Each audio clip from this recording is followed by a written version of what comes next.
And could I ask my colleagues? I think the speakers in the next session, a couple of them are just outside. Oh, there they are. Okay, great. Okay, so the time I think is, let's see, 4 o'clock. So we're 10 minutes ahead of schedule. So Mr. Saha, you will make your flight on time. You need not worry. Okay. So the next session is on domestic manufacturing, and I'm going to introduce the panelists, and this is in alphabetic order. And I'll introduce you and then request you to come to the dais. The first speaker, or who comes first alphabetically, I should say, not the first speaker, is Mr. Pawan Kumar Agarwal, who is Managing Director and CEO, IPP at Waaree Group. Mr. Agarwal has got about 20 odd years of experience across financial services and renewable energy. And I think we've known him for about that long as well. He's earlier worked as CFO at Azure Power, also worked at Yes Bank and CRISIL and Indian Oil and ENY. Has also worked with MNRE in many of their policy and development initiatives, and has just worked across different phases. A lot to do, of course, with the PPAs and the financial aspects. He's a chartered accountant by training, also has an MBA as well. And please join me in welcoming Mr. Agarwal. Also with us is another old friend of our organization, or us, me personally as well, Mr. Sujay Ghosh, who is Vice President and Country Head at India, First Solar. And he's responsible for developing and executing First Solar's business strategy in India.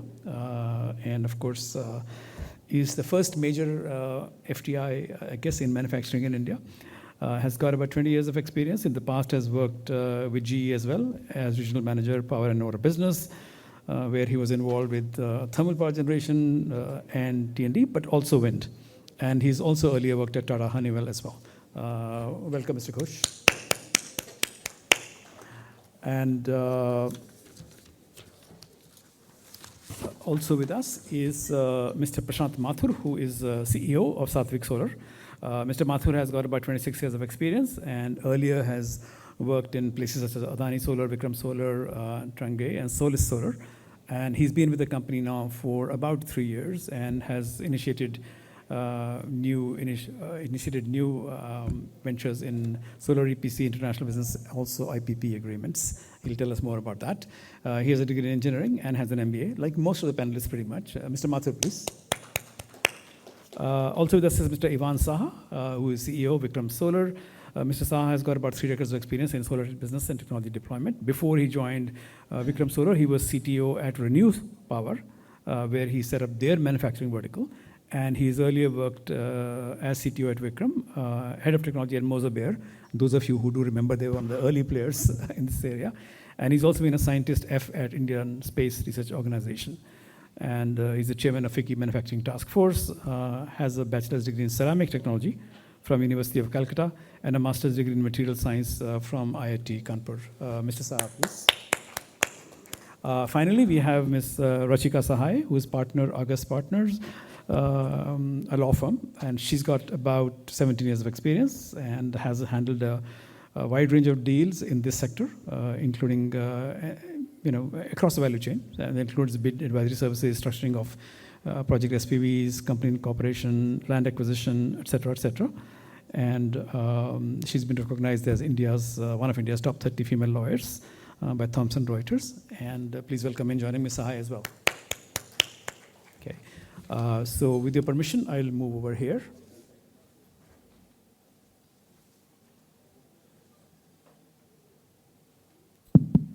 So we have about an hour or so for discussion, and we hope it'll be freewheeling, and so that means short answers, not too long answers, and hopefully time for a lot of back and forth as well.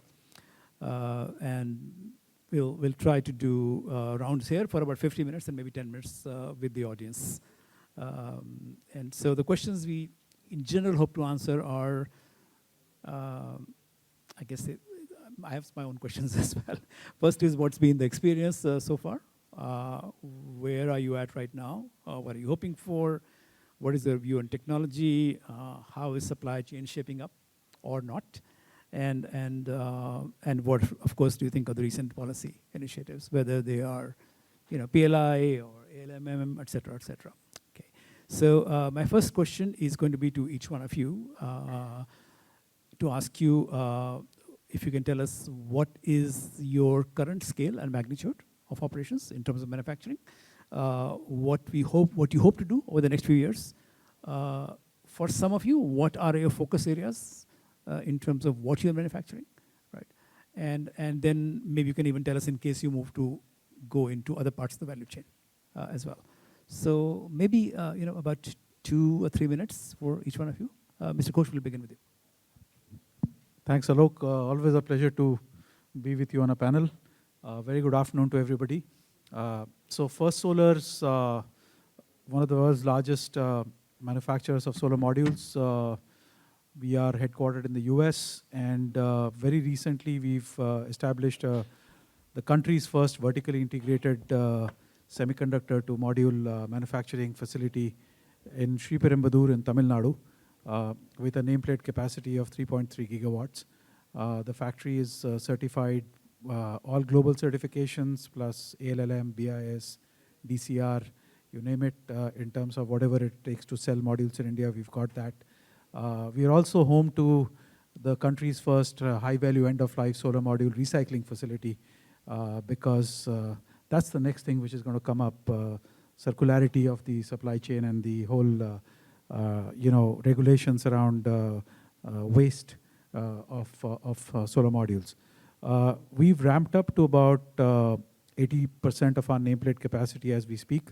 And in terms of our immediate next steps, we are also a PLI beneficiary. So our first goal is to hit the thresholds which make us eligible for PLI. The biggest of them being local value add.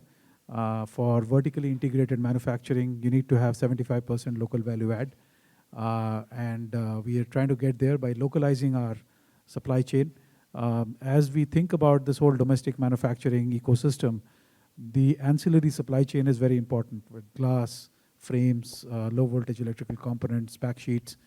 And our immediate objective is to localize, because unless you create a local ecosystem of scale, the manufacturing and the readiness to get the right technology at the right time will not happen. And so that's our immediate priority. Besides that, we are also deeply engaged with the local academia now in India, given that we are in the beautiful city of Chennai and we've got IIT Madras right next door to us. So we are engaged with them and with NCPRE to look at next generation photovoltaics, perovskites, tandem junction, multi-junction cells. The government of India is also actively looking at, for the first time in their defense, investing risk capital into technologies which are on the drawing board today, which could have a high mortality rate from the lab to the fab. But nonetheless, unless you invest, you don't know whether you'll get there or not. And I think, it's for us in the industry to take also a matching step with the government and start working very closely with the academia here. So that's something which we are doing in addition to manufacturing solar modules. Okay. I think I might have missed that. You might have mentioned that. You mentioned 80% is what you've ramped up to. So what's the total capacity? So it's total, Alok, in terms of installed capacity, is 3.3 gigawatts per annum. Right. And we should get there in the next about 3 to 4 months. And I know I did ask you this question during lunchtime, but will all of this be for the Indian market or will some? Yeah, it's our factory is domestic facing. The product is meant for India. Mm-hmm. We've got 3 similar factories in the US, right. which one is commissioned, the other one is going to come online next month, mm-hmm. and the third one by middle of next year. Okay. And I'm assuming you already have some customers here in India as well. And sure, we've been selling modules since 2011. Right. So we've got a set of very loyal customers, some of whom were on your dais not too long ago. Okay, yes. And mostly we've been focused on large IPPs. Right. That's been our core market segment, and we continue to support those customers. Okay. I'll come back to you about the competitive landscape and the issues there. Mr. Saha, wonderful to have you here. As I said, after several tries with Vikram Solar, we have you here. Could you just tell us a sense of magnitude and scale, but also since you have grown a fair bit recently, and have moved in different directions. Could you just give us a sense of the directions you've gone in and what you're going to, as in different parts of the value chain? Okay, thank Yeah, you. and overall, I know it's solar. Yeah, Sure, I didn't sure, mean that. sure. Thank you. Thanks, Alok. First of all, thanks for inviting Vikram Solar. Thanks for inviting me. Happy to share this platform with all of you. And good afternoon to all the guests here. So I represent Vikram Solar. Vikram Solar is India's one of the oldest manufacturers. We have a history of about 18 years. We started way back in 2006, 2007. And we have grown from almost extremely small capacity at that time to 3.5 gigawatt is our installed capacity between two plants, one near Kolkata. Our Vikram Solar headquarters is in Kolkata. And it's a family-owned business. The parent company is Vikram India, which is almost 50-year-old engineering company. Has existed since 1960s. Started by our chairman, emeritus, Mr. Chaudhary. And this is the second generation new energy business that was started back in 2007 when nothing was known about solar. So we've come a long way, and right now we have a 3.5 gigawatt between two plants, one in near Kolkata and the second plant is in Chennai. The one near Kolkata is in a special economic zone, which has certain advantages in terms of export.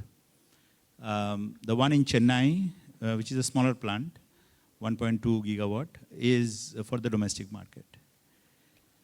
And our plan is to take this capacity up to about 5.5 gigawatt in the next 5 to 6 months. That's the plan that we have. So by Q3 of this financial year, we will be 5.5 gigawatt. And after that, since we have been awarded a PLI capacity, so this is only module, by the way. And after the PLI capacity gets built, we are planning to build it in a place south of Chennai in Tirunelveli. And that's an additional 3 gigawatt of cell and module. So we'll be about 8.5 gigawatt of module and 3 gigawatt of cell in next 15 to 18 months. So that's the total capacity, if you call it. In terms of our customer base, we have a large presence internationally in global markets, starting from, of course, India has about 50% of our offtake, but the rest is exported mainly to US, out of the SEZ plant in Kolkata, and US and Europe. And there is a large list of clients across the world who have been using our modules, and we have a fairly well-established brand in the PV field. We have been a Tier 1, BNEF Tier 1 manufacturer since 2014 when we got listed for the first time, first Indian company to be that. And we have also been the first PVEL top performer as an Indian company back in 2016. And since then, we have always been on the PVEL list for the last 7 years. And every year we have our flagship product. So last year it was a PERC 550 watt peak. This year it's going to be a 580 watt peak TOPCon, which will be PVEL certified. So on the technology front, we have always kept pace with what the market has demanded, and obviously that's the minimum requirement that everybody expects from a large manufacturer. And in terms of quality and reliability and some of these little process and some of those kitchen secrets that we have in making a good module is, out on display in all our fabs. We have extremely large and focused manufacturing team. We also have a NABL accredited, R&D lab, which is actively working on new technology development, new products, etc. Now, answering your question on what my experience has been, I have been part of manufacturing. I think I'll ask you about experience afterwards. First, I want to get a sense of where things are. Experience is next round. Okay. But I thought you asked the question. I have a follow-up question on this, Sure. However. Go ahead. So currently, are you importing cells? That's right. And from China primarily? Or? China, Southeast Asia, and India. I mean, obviously not importing from India, but getting cells from India. I'm going to come to experience because I have lots of other questions. Yeah, there. sure. Yeah. Mr. Agarwal, if I can come to you. I know you're not a technology, you're a manufacturing guy. You're a banker and a CFO and analyst in a different, right? But I'm going to ask you questions about capacity. Could you tell us about what is Waaree capacity and answer much the same way as Mr. Saha has answered? Sure. No, I'll be brief. Thanks. And it's always a pleasure participating in your conference, Alok. And good afternoon, everyone. As you know, Waaree is one of the largest module manufacturer outside of China.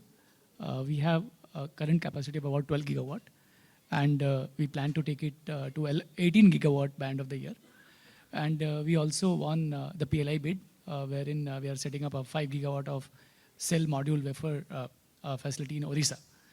So the entire regulatory and policy environment, whether it is ALMM, whether it is DCR, everything has helped domestic module industry in a big manner.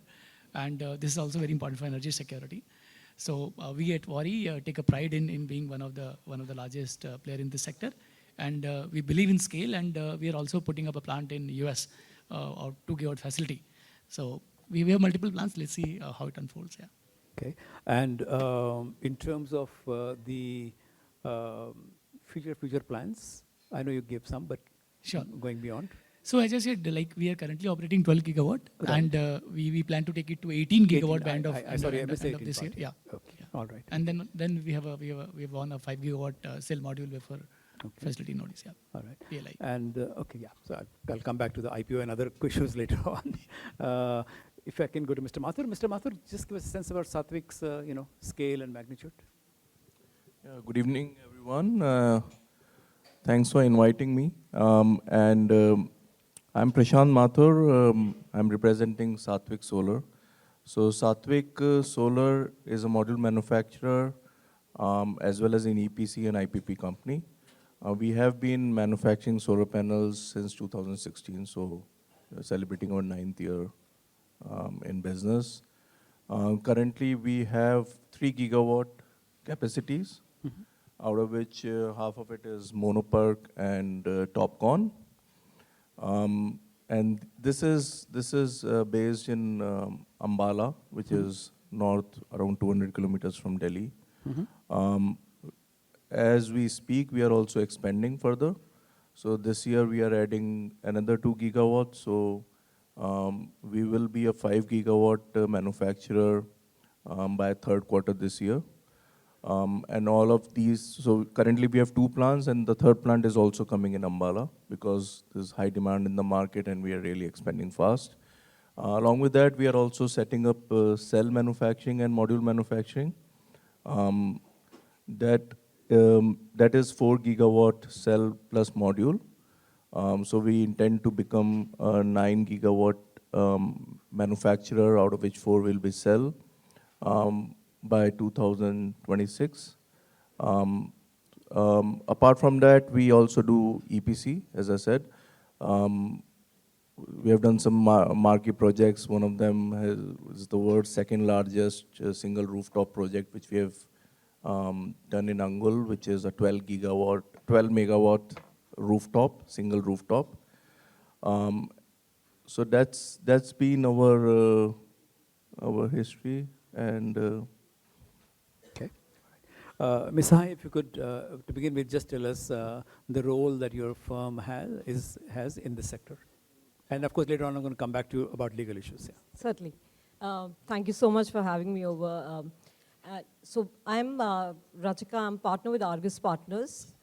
We are a law firm which advises people on various aspects of their business. It's a full service law firm.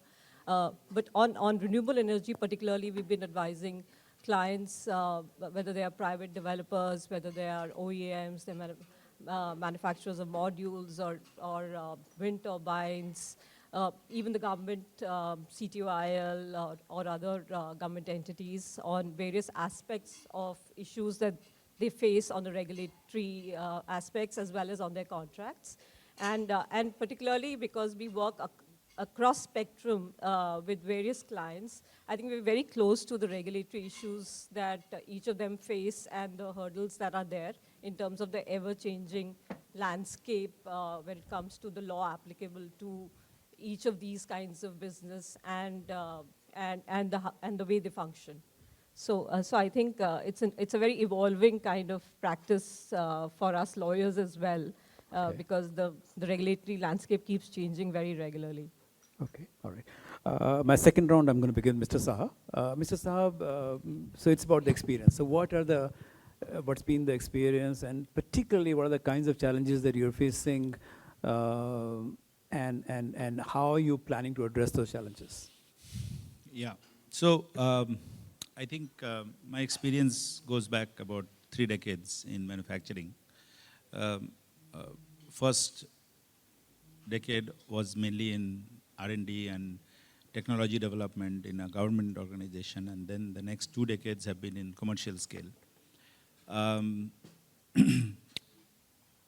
See, the most important aspect of manufacturing here is, in India, is how to be competitive. I still remember back in 2010, we had given a presentation to China. At that time, module prices were about $2 a watt. And we had presented to MNRE how India can be competitive at $2 a watt. That number has gone down to less than 10, 20 cents today.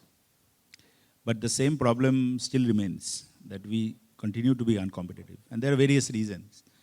And most of you know all the reasons. High cost of capital, not very friendly manufacturing policies, etc. Offtake is very erratic. Government policies were not in favor. What has happened in the last 1 year or couple of years is some of these so-called hardships for manufacturers. So first of all, just to put it in context, China started building the supply chain from polysilicon. And they went all the way from polysilicon to wafer to cell to module and to projects. Okay? So they built it the other way. What India did was started with making, developing projects first. And they went out to the world to buy modules or equipments to build those projects with. And when they realized that they are at the mercy of the global giant called China, then they started scrambling to put up domestic capacities. That's how the industry has evolved. So there's a fundamental difference between the approach that the Indian government has taken to what China has done. When China, early 2000, the Golden Sun program, the first Golden Sun program was launched, that gave a visibility of what China is going to be in the next 25 years. So they plan in 25 years, sometimes 50 years time frame policies, and that's how they put in place. They first secured the most coveted, at that time, polysilicon was about $500 a kg. So they first secured to for themselves the most important supply chain component, which is polysilicon. And that's how they build the strategy for first setting up competitive capacities of manufacturing capacities and then getting into the project development. Now that brings us, face to face with the challenges. So obviously, if China has taken 20 years to do this, India would at least take 10 years to build this competitiveness. And it's every place we keep on being asked the same questions, that when will, are Indian modules competitive, are Indian modules of the same quality? I think the quality question is beyond doubt, has been established already, because we get global supplies, global competitors, global customers view us as a quality manufacturer with Bloomberg and PVL, everything, to speak for themselves. But what really matters is the competitiveness. And unless you have an integrated value chain, you can never build competitiveness. That's a fact. Now, that's what has changed in the last couple of years, when government has really taken serious efforts to build this entire value chain in the domestic sector. And I think everybody who's been associated with the industry for the last 2 decades actually value that decision, that this has come in late, but it's now in time that we really get our act together. Yes, it will cause the first 2 to 3 years of, let me take another 30 seconds. It will take 2-3 years of hardship for the developers, Right. because there will always be a tussle, like we saw. I mean, in the morning, the developers were talking about totally in a different direction. But then the course, the path has already been set. So, and now the markets will decide. Once this, these conditions have been set that you cannot buy modules without ALMM, you cannot, you have to, if you have to buying cells from outside, there is a basic customs duty that you have to pay. These are the conditions under which bids are happening in India, and we have seen the rising trends of bid prices increasing, which is good for the industry, because there is money in this business to be made. And unless the entire value chain makes margins, there's no point in only developing a part of the value chain, because then you will never be self-reliant. Thank you. Thanks. Mr. Agarwal, if I can come to you, and I know you're new to Waaree, okay, but what's been Waaree experience in terms of expansion, especially in terms of the recent expansion and issues relating to that? Has it been a smooth process, and what are the challenges, and how is Waaree addressing that? So very honestly, we have grown modularly, right? So we had a factory, then we set up another factory in the same state, but of course in nearby areas. So acquiring, starting from getting issues around land, around approvals, but primary challenge have been actually around technology, right? Because the way because we started in 1989. Of course, that time it was not the module business that we started with, but as a company, we have seen how the entire regulatory and policy framework of the country has changed. And then when we entered into module, it was a technology which was one of the biggest challenge for us. Now we have started focusing a lot more on innovation, and we have our own lab and all. But primary, if I understand it correctly, it was around technology that was the biggest challenge. Okay, all right. Mr. Mathur, what's been your experience, and what are the challenges you are facing right now? Challenges in terms of manufacturing? Manufacturing, yes. Yeah. What is your biggest headache? What is your biggest concern? What is that makes you worry? So it's actually a roller coaster ride. So, and we are all riding that, because you sleep with one challenge and you wake up with another. The biggest challenge for us last year was, when ALMM was not there, and suddenly we were flooded with a lot of Chinese imports. Now that ALMM has come, now what the challenge which we are facing is on the technology front. So now, TOPCon is a very recent phenomena in our industry. And till last year it was Monoperk. So from Monoperk till TOPCon and establishing the manufacturing, the talent is again becoming a very big problem, because there's high demand. Lot of manufacturers are coming in, and that's the reason you have very shortage of talent. So these are some of the challenge, and the other is since it's a very regulated business, so government policies are very important. And what we feel is that the stability in the policies are very important, and we believe ALMM will continue. And if you see, just with this announcement today, we are at 35, 40 gigawatt of capacities already in India, module capacities. And with DCR, you're seeing that cell capacities are also coming. So in next 1 or 2 years, you will see that module capacities, ALMM will somewhere be around 65 gigawatt. Cell will be about 20 gigawatt. So if you have the stability of policies, then manufacturers will all rise to the occasion, and and this industry will grow, because there's no point in having a program where you are just importing panels and technology, and very expensive foreign revenue is getting out. So Okay. that's my. Okay. I'm going to go to Mr. Ghosh first, and then I'll come to you, Ms. Sai. Mr. Ghosh, what's been your experience in terms of setting up the factory, and what were the challenges in doing that, and how did you address those? So setting up the factory, I know on the previous panel you said single window is on paper. Actually, for us, single window worked. Okay. In a manufacturing I was saying setup- for development, I should say. For manufacturing, it can work. Yeah, it Well, can. yeah, I mean, yeah. maybe for development also, it depends on how you submit your applications in single window. Right. If the quality of data which you submit in the application is good, the single window will work. It worked for us in Tamil Nadu at least, and I'm sure it worked for our other manufacturers in other states. But from a manufacturing standpoint, the country and some of the states have done a lot of good work in streamlining the approval and the permitting process. So it works, right? So our challenge has been more external. I would like to give the audience and you a feel of what we are up against. Jinko, the world's largest solar company, $16.7 billion of revenue, net profit of $500 million. So that's about a 3.5% margin business. Right.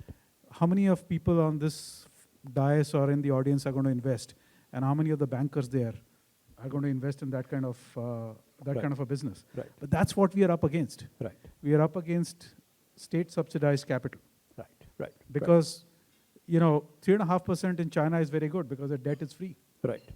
So when we talk about competitive pricing, Right. and what's competitive pricing? What's the cost benchmark? Right. Jinko's costs,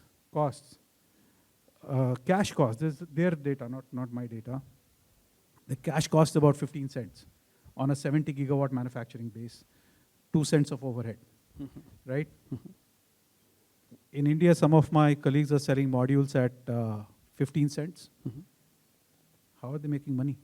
Right. And if they don't make money, then we'll be the same situation as wind Right. or thermal equipment, for example, where as we still going to do a lot of coal projects. Right. There's not a lot of boiler turbine Right. equipment manufacturers left in the world. Right. Right. So in the end, I think we have to take a call, not just as manufacturers or developers, but as a community, that are we going to be dealing with a monopoly, right? I have often heard this refrain from our friends, which is why I made the comment that we have to be on the same side of the table. That, if we put market, barriers to entry for a dumped supply chain, then it's going to create monopolies. Okay, but if you remove those barriers, it's going to create a bigger monopoly. So what are you going to do then? Right. Right? And so I think that's the question, that if we want resiliency in our supply chain across any sector, Right. right? Auto industry, we talk about a success story. Do you know what the duty is on auto? They started with 322%. Right now it's at 100%.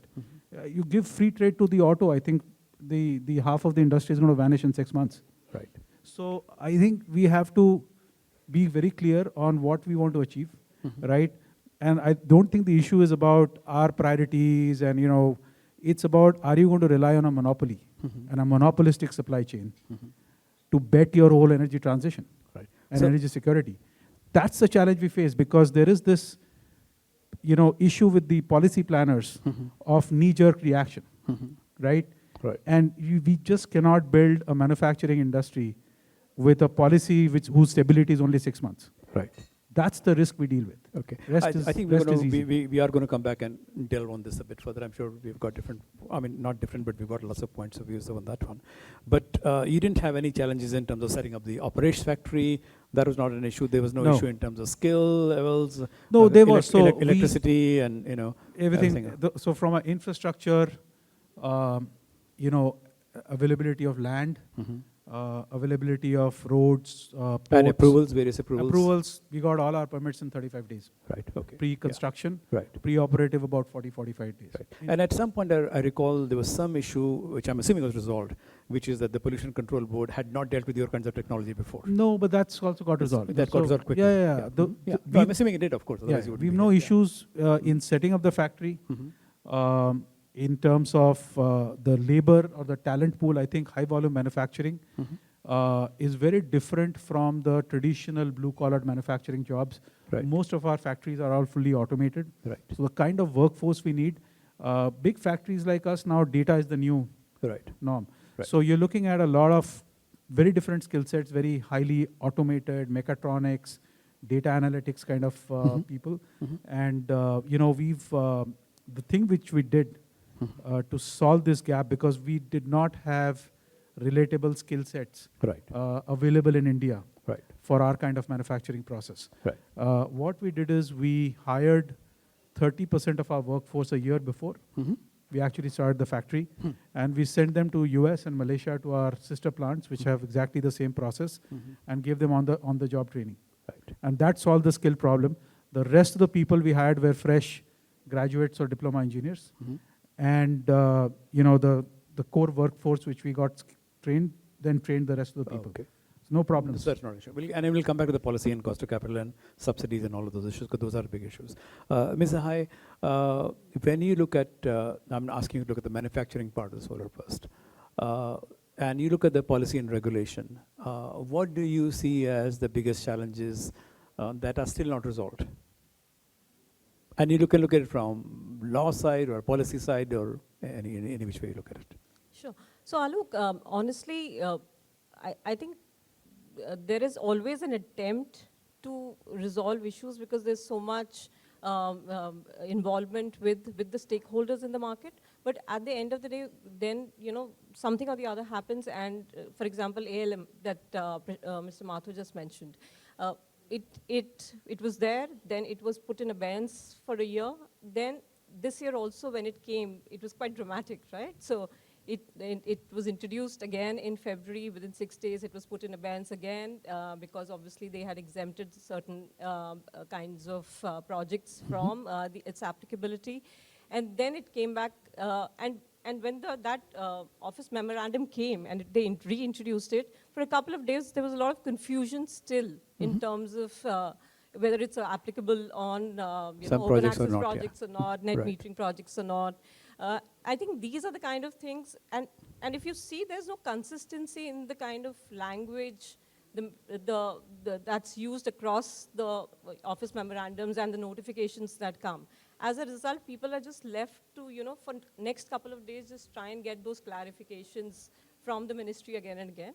I think these are the kind of things where all you need to do is maintain consistency in your in the language or the text of your notifications, and these confusions will just not happen, because the moment notification comes, you know, everybody's publishing it. They're using their own interpretation of what's happening and what that notification says, but why leave that room at all?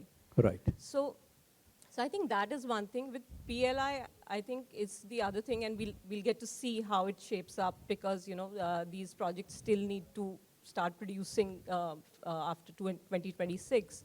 But PLI also has the requirement where how much will be the disbursement or the quantum will depend on what is your local Value component add. as well.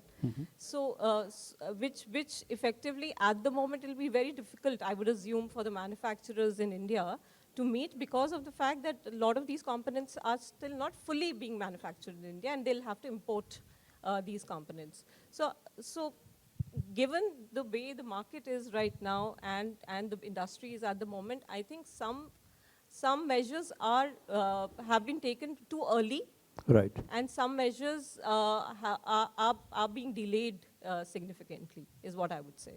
Okay. Yeah, Just please. a quick Yeah. comment on what Ms. Sahai mentioned.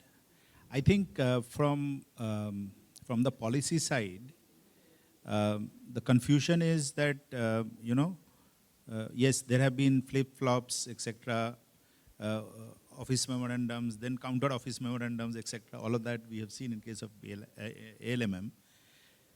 So I think what the government has demonstrated that there is a strong intent, but the amount of detailing and homework that is required to handle all the questions or queries or all the stakeholders' interests while drafting a government memorandum like this, which is so critical, the entire industry was looking to it, that is missing.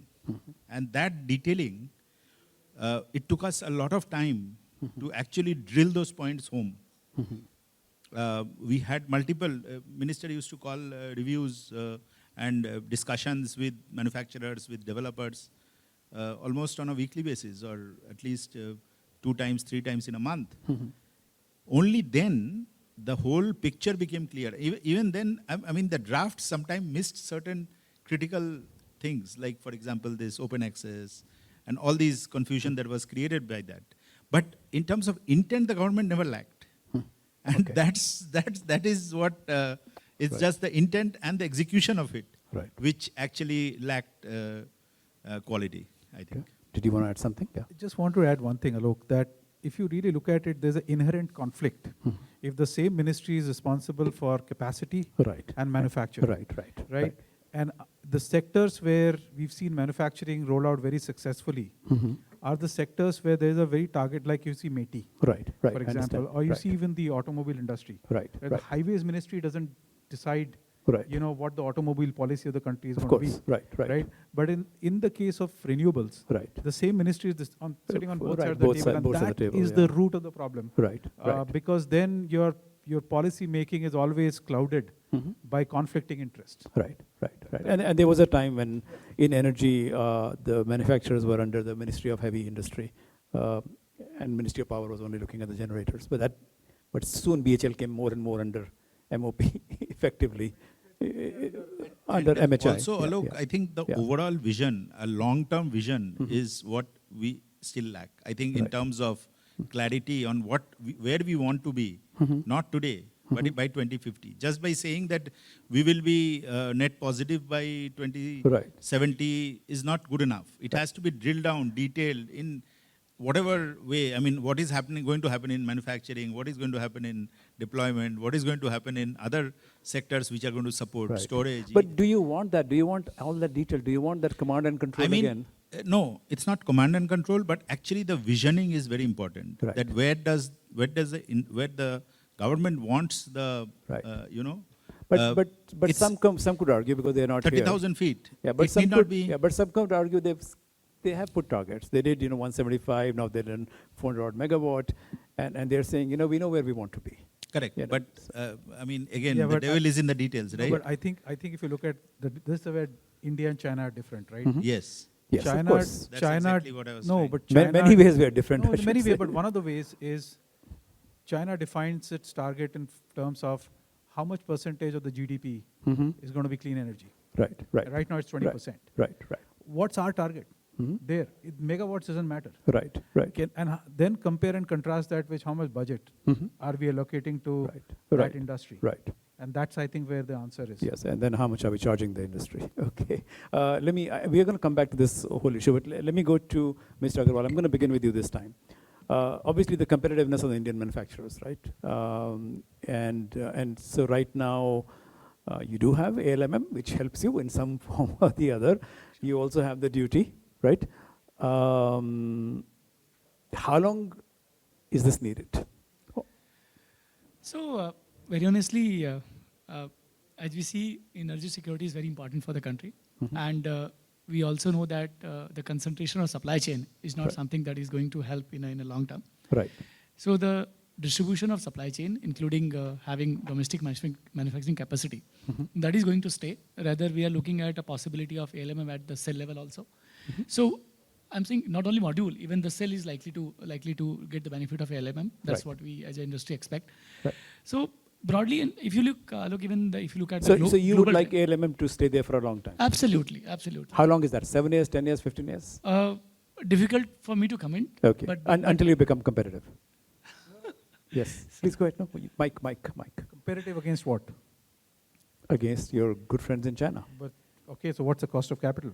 I'll turn that question around and say, All right. So can you'll we get never be. 0% All Look, right. from actually, SBI? it is level playing field, right? Okay, So what all right. they are doing is not So you think protection. as Actually, long, they're making so the therefore, as long as you have this issue of heavily subsidized companies, you do need this protection. absolutely. Okay, It's kind of, as I said, it's level playing field that is being created. We've Okay. seen just a couple of days back what US did in terms of EV and batteries, Yeah, with right? 100%. Yeah. Yeah. Okay. All right. Yeah. That actually brings us to the question. Right. If we have competitive bidding at 2 rupees 50 paisa, 2 rupees 60 paisa, and everybody is making money in that, what is the necessity to reverse bid to 2 rupees 10 paisa or 2 rupees 15 paisa? Right. Because somebody is going to lose Right. in that process. Yeah, I mean, So I can, if you are I can dependent tell you on the a domestic see, the necessity value from a chain, and that was the question Yeah, they had asked the developers, but the answer is not in that you cannot only be dependent on IRR of a project. Right. There are different ways of monetizing projects, which the Indian development community has So not yet picked up. okay, let's, Mr. Mathur wanted to say something, yes. Yeah, I think what we have to understand is that, automobile industry, for 20 years, like you asked the questions for how long ALMM, for how long the duty. Now, automobile industry since 20 years has been protected. Right. So if you want to sell in India, you have a complete knockdown unit, you have a CKD, based on how much you are doing it in the country, the duties are derived. So when you have for the automobile, nobody questions that. Same can be done for module manufacturing. We have to change our outlook. We have been a service-based economy for so long. We actually do not understand that you need to protect the manufacturing for some period of time. And once you do it, then the manufacturing culture will also come in. We have this belief that whatever is imported is better. We have to come out of that mindset, firstly. And the second thing is, you are selling power equipments. There's so much, your government some way or the other is subsidizing it. So why subsidize a product which is not made in India? So we have to have this culture, and you will see that Indian products will be, better, if not better, at least equal to the Chinese quality. Okay. Once you cross that 10 gigawatt type of manufacturing scale, then you will start investing in the R&D as well.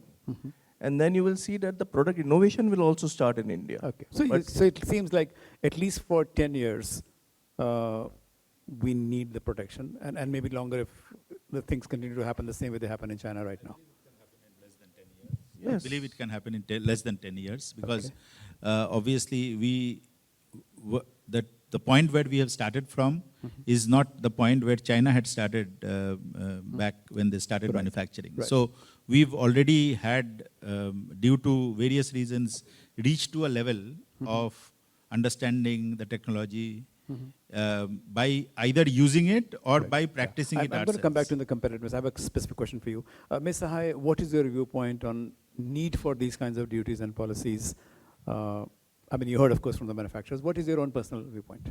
So look, I think in every industry, there is time. Because when you I'm have also to- assuming you represent some developers as well. Yes, I do. So therefore, you give us Of the course. other points of view. Yeah. Mhm. So in every industry, I think to push to certain kinds of parts of that industry, maybe manufacturing in this case, there is a need that you incentivize them in various ways, right? So ALMM in that case for module manufacturing is a very important aspect. Similarly, imposing customs to BCD is relevant. In fact, I don't know if you're familiar, but very recently, just last week, I think Delhi High Court has passed a judgment where there was some electricity was being manufactured at a bonded warehouse, obviously the authorities came against them, saying that, oh, you can't be manufacturing them. What you're trying to do is avoid levy of BCD. Right. But Delhi High Court has supported this, and they've said that no, they had taken the necessary permission to generate electricity through imported modules within the bonded warehouse. It is permitted, and therefore you cannot say that they were trying to avoid. If you want to now go against them, you can't do it through the court process, Right. because we were only supposed to interpret what the law is. You change the usage of what can be done in the bonded warehouse and what cannot be done. Right. But given that they had taken the necessary permissions to use these modules, you can't now go about and impose BCD on them. Okay, but do you think, I mean, since you represent both developers and manufacturers, or you work for them, I mean, what is your thinking on the need or necessity of ALMM, et cetera, or the duties, and for how long? So how long? I think it's a play of market, to be honest. It'll be very difficult to today sit here and maybe figure out how long this should be. But yes, I do see that honestly, because of the fact that a lot of components have to be also imported to do manufacturing domestically, the cost gap is not really being bridged by the fact that there's a lot of manufacturing happening in India. And there, I think the developers. So face at least this for the problem when near they say that future, they're it should stunted. remain. Yeah. Okay. Yeah, Mr. Agarwal, yeah, go ahead. So Alok, if you see beyond solar also, right, beyond this LMM, there's a global trend, right? Almost all countries, right, all economies, they are closing their borders, right?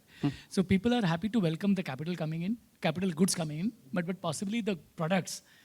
Is in general, that is the trend, and we don't see that trend is going to dilute anyway. In our country also, and in other countries also, it is only going to further increase for very long time. We can't say whether it is 5 year, 10 year, Okay. but this trend is there. Okay, all right. So it's part of the overall trend against globalization and all of those things. Yeah. Okay, all right. Mr. Ghosh, I know you partly answered the question, but again, how long ALMM duty? So would you say pretty much as long as China has a play? Which is going to be forever. Because they've built capacities which will, Right. which can potentially support the global solar demand till 2032. Right, okay. How about that? All right. So till 2032, at least we should have. We should have. Okay, 2032 at least. Okay, we have a number here. Unless China builds more. By the way, they built it now. But Yes, one yes. point on Yeah. ALMM, right? I don't know how many people are aware of this, but ALMM was a regulation which was brought out in 2019. Right. Okay? Mhm. We're sitting in 2024. I understand. Number two, it always had two components. Mhm. It had list one, which was modules. Mhm. It has list two, which is cell. Mhm. And so they bought something out in 2019. It was implemented in 2021, Mhm. came into being for a year, which was in the middle of COVID. Mhm. As we got out of COVID, the regulation was withdrawn. Right. The same day, the PLIs were allotted, Right. right? Right. Over 1 lakh crores of Right. capital committed, Mhm. right? Mhm. 48 gigawatts of vertically integrated capacity. Mhm. Mhm. March 2023, you allot the PLI. The same month, you withdraw ALMM. Right. What does it do I know. for people on this table and outside? Right. Right. On who Because are you're talking committing about, capital and now you're yeah, changing. I mean, the you're talking assumptions, about how do you do cells? yeah. Right. Right. That's why none of the cell capacity has come up, Right. Right. right? And I think that's the issue. So you ask me how long ALMM should be there. Right. My counter question is how long has it been there? Right, right. Okay, I have both. Okay, so let me ask you one question here, and you would know the answer. How much capacity does China have, and how much is the global demand, just as of today? So China's, if you look at the whole value chain, it's about 1.2 terawatts of installed production capacity for And modules. what's the for global modules. annual? Okay, For modules. right. Then it kind of goes down a bit. You're looking at about 800 for wafers and about 500 for polysilicon. Okay, and what's the global demand? Global demand, I would say, is about 320 annual. Okay, all right. So I 320, got the 350. answer. Yeah, so therefore they can just keep on doing it for as long as. I mean, right, yeah. Manish just now announced that Jinko has announced a 54 gigawatt factory. How much are we talking about? Right. optimistic case, Right, right. the developers are saying 25 gigawatts a year. Optimistic case. Right. Yeah. So Okay. you think about the scale. Okay. Mr. Saha, I am going to go through the motion of asking you, although I've got the answers anyways from everyone else. But what's your viewpoint on ALMM and duty and everything else? And Well, my view is that ALMM, finally, the Indian manufacturing, as Prashant said, we have to be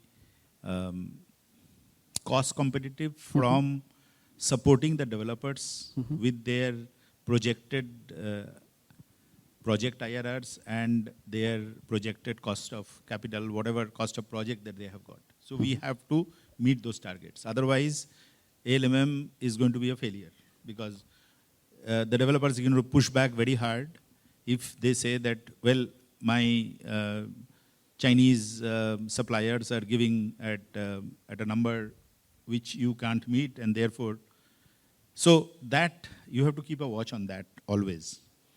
Number one. Number two, in terms of technology and innovation, you need to be upping the game. So we have to talk about 25% plus efficiency modules very soon. Number three, I think with the scale that is being put up and with the scale that is planned in PLI, not everybody, all bidders in this 48 gigawatt will be able to reach those numbers. So some of them will fail. Without question, some of them will fail, and some of them will definitely succeed, and they are the ones who are going to add more. The next 50 gigawatt will happen after that. okay. A PLI So in 3. fact, you set the ground for the question I was going to ask Mr. Mathur. Next round, I'm going to begin with Mr. Mathur, because I was going to say that if you look at PLI, look at plans, people are talking about 45, 50, 55, some are even talking about 70 gigawatt capacity. In some areas, not all areas. And yet, when you look at India demand, people are talking about 20, 35. So does that mean that future, 5 years, 10 years from now, we will begin exporting, and will we be able to do it competitively? Mr. Mathur, what do you think? I think we are already exporting, but Yeah, I'll give sorry, you some we are- statistics. Mhm. So you're right, India did about 18 gigawatt, if I'm not wrong, last year, and slated to do about 25, 30 gigawatts. But we have to do by 2030, 32, sometimes people say 32, but we have to do 290 gigawatt solar as the first target. We have done 80. Some of it is already bid, but we have to do about 200 gigawatt in next 6 years. So that itself is 30 about odd. 40 gigawatt we have to do per year. So it will continuously ramp up. So 18, 25, 30, and maybe about 40 gigawatt, 45 gigawatt. Right. Having said that, our per capita energy is amongst the world's lowest. It used to be 500 units. Today it is about 1100 units. China is 6,000. US is 12,000. Canada is 16,000. Right. So as per Niti Aayog, by 2030, it's going to become 3 times, out of which the lion's share will come to renewable energy. Right. So India, if has to come to China level, has to per capita has to go by 6 times. Right. And the I lion's share understand- will I be understand the renewable. energy requirement, yeah. So Okay. 40, 50 gigawatt is just scratching. Okay. I think it is So you think going it'll to, actually the be more than potential is much more. Okay. So apart from that, there's anti-China sentiments globally. Right. A lot of import is happening, export is happening to US US. market for export. Europe is also evaluating Xinjiang province anti-forced labor. Right.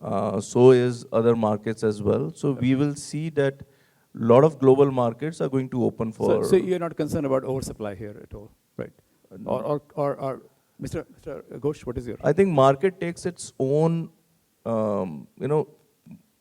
it balances out itself. Right.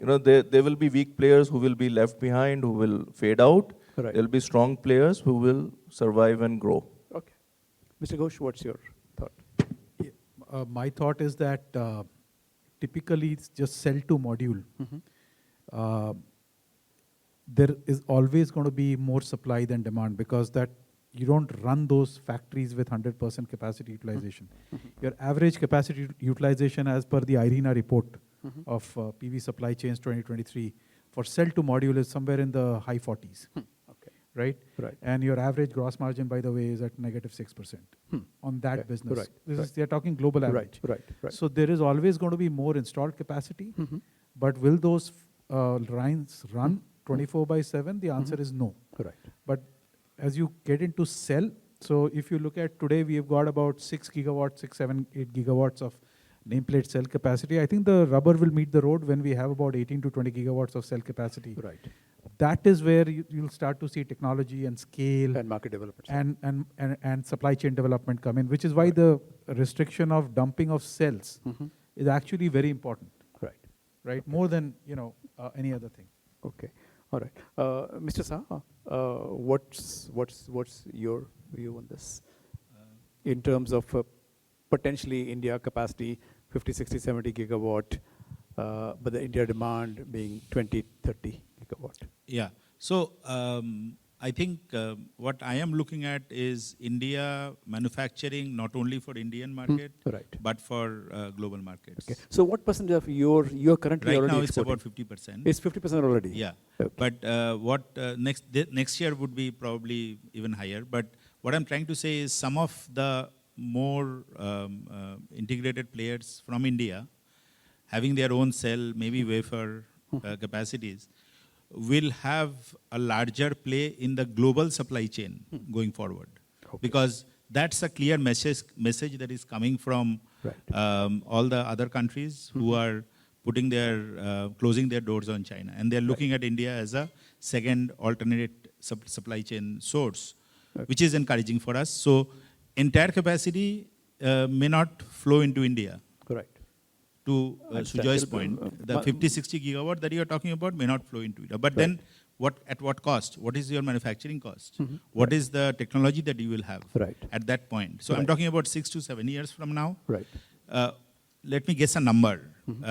I think if you have a 25%, 26% plus efficiency panel at about 10 cents a watt, is what you should aim for in the next 5 to 6 years of, down the road. Okay. That's something that probably will make you attractive enough to buy, to get buyers from Okay. global supply. Okay. So, global Mr. markets. Agarwal, when you look at the manufacturing operations, I know right now your current title is something different, and you're looking at IPP business development. But when you look at the manufacturing, financing and economics, in a company like Waaree, at what percentage of utilization do you see getting the return that you're looking for? So very honestly, I'm not aware of exact proportion, but I think what is very important is that the capacities that Indian players are now building is not at all looking at domestic market only. Right. All the plants that are coming up and the kind of integration that is happening backward is considering the globe as the market. Right. And every player, including what Ivan said for Vikram, the same applies to all of us. The export share is growing rapidly. And not only that, we are supplying from India, we are also looking at, we are actually setting up a plant in a factory in US Right. to take advantage of IRA and other incentives. So it will be a global market. The China plus one is working very, very well for us, for India as a whole and for this sector. So very honestly, I don't see a situation in near future where the capacities will actually be so large that we are not able to utilize it optimally. Okay. All right. Ms. Sai, if I can ask you about PLI, the PLI as is structured, what are the things that are not quite right with the way it's structured?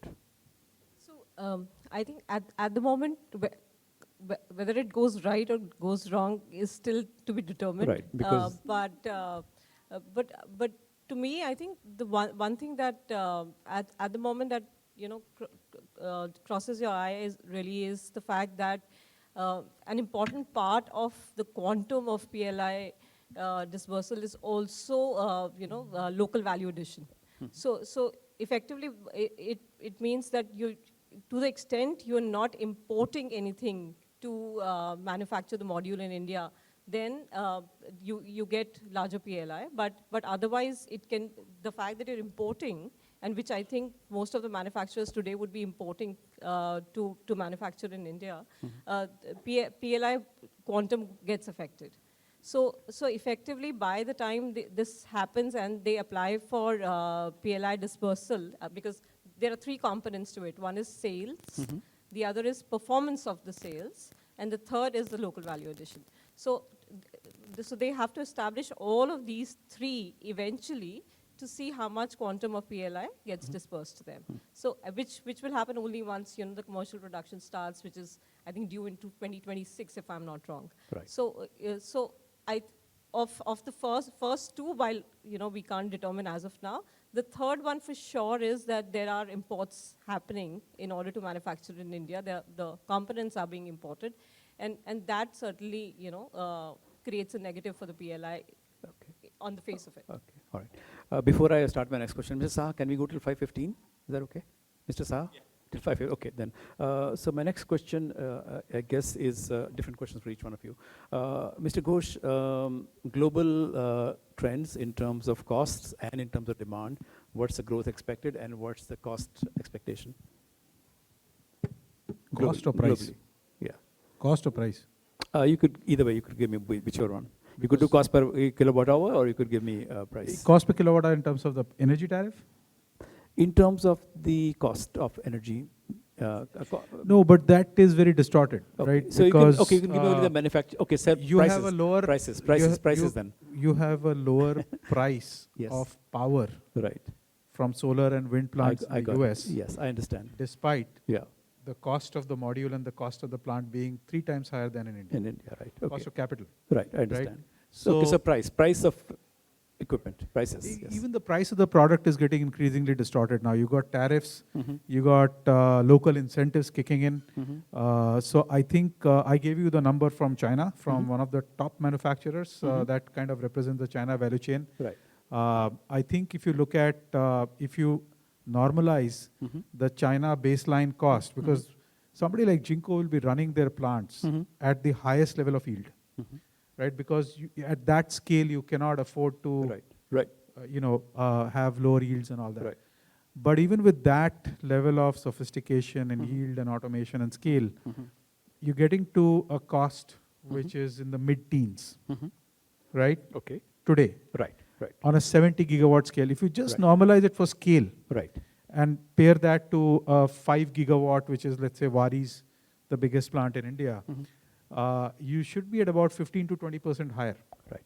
Okay. minimum. Right. Just normalizing for scale. Right. And then And not even including subsidies and all no, those things. yeah. because then you look at, your depreciation costs, you look at your labor cost in India, be as that may, it might be, I think I'll give you one number which will demonstrate the problem to answer your question. Today in India, the cell which is coming from China, there's no LLM on cells, huh? So the Chinese cell is at what, 4 cents? 4.444 cents. The same cell from Vietnam is at 10 cents. How do you Right. say which one is real? Right. You don't know that. Right. Okay. That's the Okay. problem. Okay. Quickly, and the demand growth across the world. Energy demand is continuing to grow, right? I mean, For so solar, I'm talking solar. solar also, right? Yeah, So solar will drive, I think, No, I was looking for numbers, 5, 10, 15%. percent growth. Yeah. If you look at the IEA report, I think solar energy demand will grow at least about 15 to 18% CAGR, which is Okay. pretty steep. Okay. Mr. Saha, different question for you. What is your thought in terms of tariffs for projects going forward?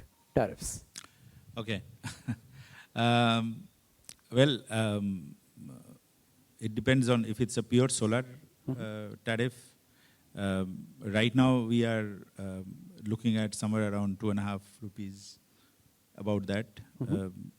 Depending on how the supply chain supports, and mainly it is the module price, I see it going down to a trajectory of somewhere close to about 2 rupees in the next Okay. 4 years. But it won't happen unless the product prices, appropriately fits into that. Because if you do not do that, then there will be, again, Okay. bloodbath everywhere.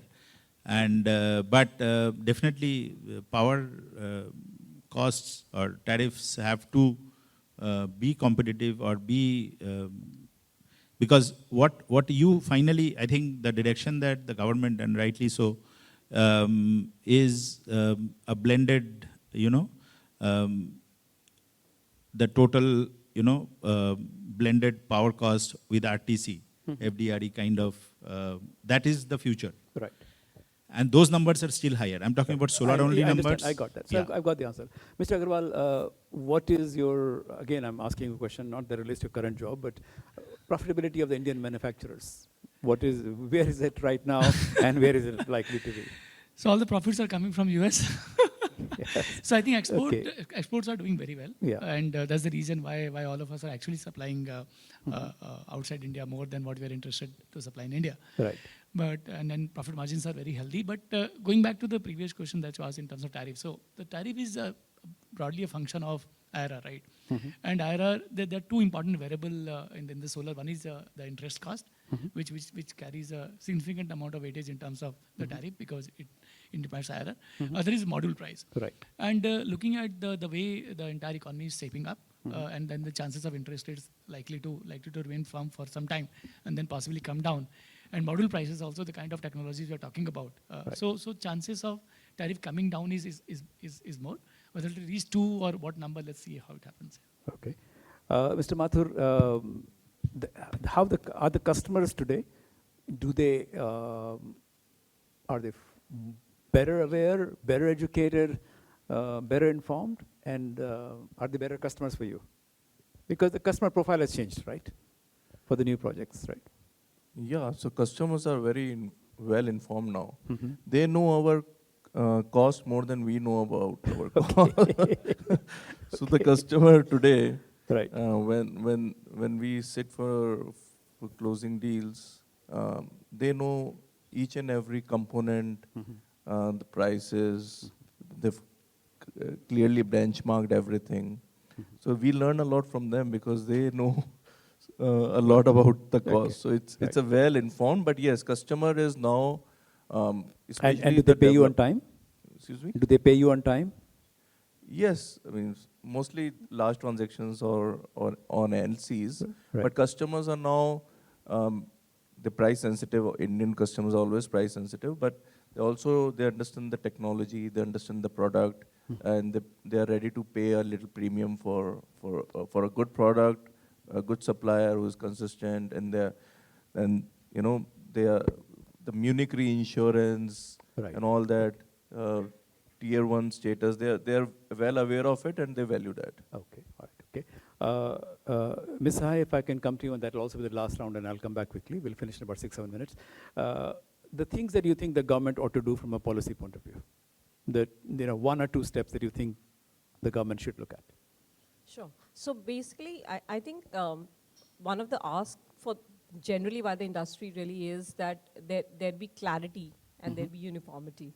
So basically, once they come up with a policy or they come up with an incentive, I think it's important that that stays for a while so that people can Right. act on it because most of the numbers are done. Okay. So rather than a commercials specific are policy, done. you would say Yeah. just stability of the policy.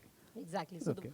Yeah. So that's very important because I think the uncertainty is something that leads Right. to a lot of confusion in the industry. Yeah. If that can be done away with, I think that'll help. I think the I should industry. mention that even the developer session for which you're not here, that was the primary demand. Okay. Because this industry particularly is seeing, and the sector generally is Uncertainty, seeing a yeah. lot of Right, changes. right. Yes. Mr. Ghosh, the one thing you'll ask of the government. If there is a budget after June, Yes. humble request would be to commit 10% of India's GDP to the renewable sector. Okay. That's not a very big ask. Okay. Just joking. I understand that, yeah. Mr. Saha, the one ask from the government. Stay with stable policies going forward, at least for the next 2 to 3 years. Okay. Mr. Agarwal. Yeah, predictable policies, the kind of things we faced, unclear policy coming back and forth. So there's a clarity in policy. Okay. For example, the current policies are pretty good. Okay. So yeah, if that can Okay. continue. Okay. Stable policies. Okay. So that's in some ways an easy thing to ask for, but not easy for them to deliver. I have a subtext. Please, to that ask, absolutely. Yeah. Is that stop reverse bidding?